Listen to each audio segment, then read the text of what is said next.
The oceans are currently absorbing the vast majority of human-generated heat, pushing planetary systems past irreversible thresholds. Right now, during the fourth global coral bleaching event, more than 84% of the world's reef areas are subjected to bleaching-level thermal stress. In response to this loss of physical habitat, governments and commercial operators often turn to a highly visible, engineered solution known as the rigs to reefs philosophy. This involves taking massive, decommissioned commercial ships and deliberately scuttling them to the ocean floor. Through the lens of a recreational diver's camera, this looks like an undeniable triumph. The rusted steel is quickly enveloped by swirling schools of fish, giving the immediate impression of vibrant, spontaneous ecological regeneration. But this infographic illustrates a critical distinction: biological production versus mere attraction. Massive artificial structures act as fish aggregating devices. Instead of breeding new life, they draw mature fish away from struggling reefs, concentrating the remaining reproductive adults into an immense ecological trap. Without intense, continuous enforcement, these artificial structures expose the vital breeding stock to rapid, highly efficient harvesting, actively accelerating the decimation of regional fish populations. The danger of sinking industrial refuse goes far deeper than overfishing. There is a hidden, insidious cost built into the hull of the vessel itself. Older commercial vessels are intrinsically laden with specialized marine paints, asbestos insulation, and industrial preservatives. As the steel slowly corrodes in saltwater, these materials inevitably leach high concentrations of toxic contaminants directly into the marine environment. Compounds like polychlorinated biphenyls, or PCBs, and heavy metals like hexavalent chromium do not simply wash away. They bioaccumulate in the tissues of bottom-dwelling filter feeders, like oysters. Those toxins then biomagnify, becoming increasingly concentrated as they move up the food web into apex predators. Rather than acting as pristine ecological sanctuaries, improperly remediated shipwrecks frequently transition into localized toxic point sources. They silently poison the very marine food web they were purportedly designed to protect. Look at this map.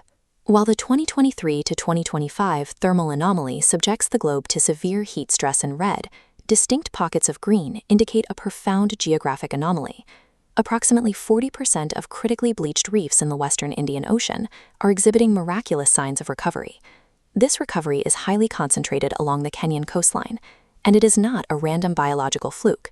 It is entirely driven by a decentralized, grassroots approach to marine governance. In response to collapsing local fish populations, artisanal fishers utilized customary marine tenure to establish what is known locally as a Tengefu. These are locally managed marine areas where the community designates a strict 30-hectare no-take zone, legally banning all extractive fishing within its borders. This bar chart tracks the biological returns of passive protection. Leaving the demarked zone alone resulted in a 400% surge in fish biomass.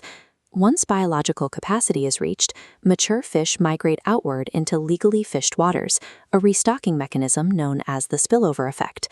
Distant, underfunded state agencies historically fail to police open-access waters, but transferring absolute enforcement authority to the local stakeholders who depend on the reef for their daily survival guarantees rigorous, highly motivated compliance. While passive protection allows fish populations to bounce back, extreme ocean heat waves physically destroyed the calcium carbonate architecture of the reefs. To rebuild that three-dimensional structure, coastal communities needed to actively intervene. Bypassing robotics, communities deploy the Mars Reef Star, a steel hexagonal core coated in resin and sand, featuring attachment nodes for coral fragments. Fastened together by dive teams, thousands of reef stars pin abrasive rubble to the seafloor, forming a strong, continuous web of stable habitat. True, systemic habitat restoration does not require multi-million-dollar engineering budgets. It relies on accessible, low-tech structural frameworks that can be mass-deployed by the communities living on the shoreline. 700 kilometers inland, the expansive shores of Lake Victoria present a vastly different biogeochemical environment.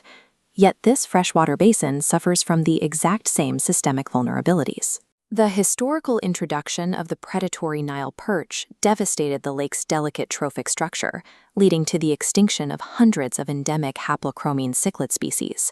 This ecological shock was violently compounded by desperate, unregulated overfishing from a rapidly growing lakeside population. Simultaneously, immense quantities of untreated agricultural runoff poured nitrogen and phosphorus into the lake. This severe nutrient loading acts as fertilizer, triggering choking blooms of invasive water hyacinth and toxic algae that decay and strip dissolved oxygen from the water, creating lethal anoxic dead zones. Facing total trophic collapse, the local populations adapted the coastal Tengefu model. They formed localized beach management units, deliberately identifying and aggressively policing shallow water fish maternity wards so juveniles can safely reach reproductive maturity. The beach management units quickly realized a harsh hydrological reality.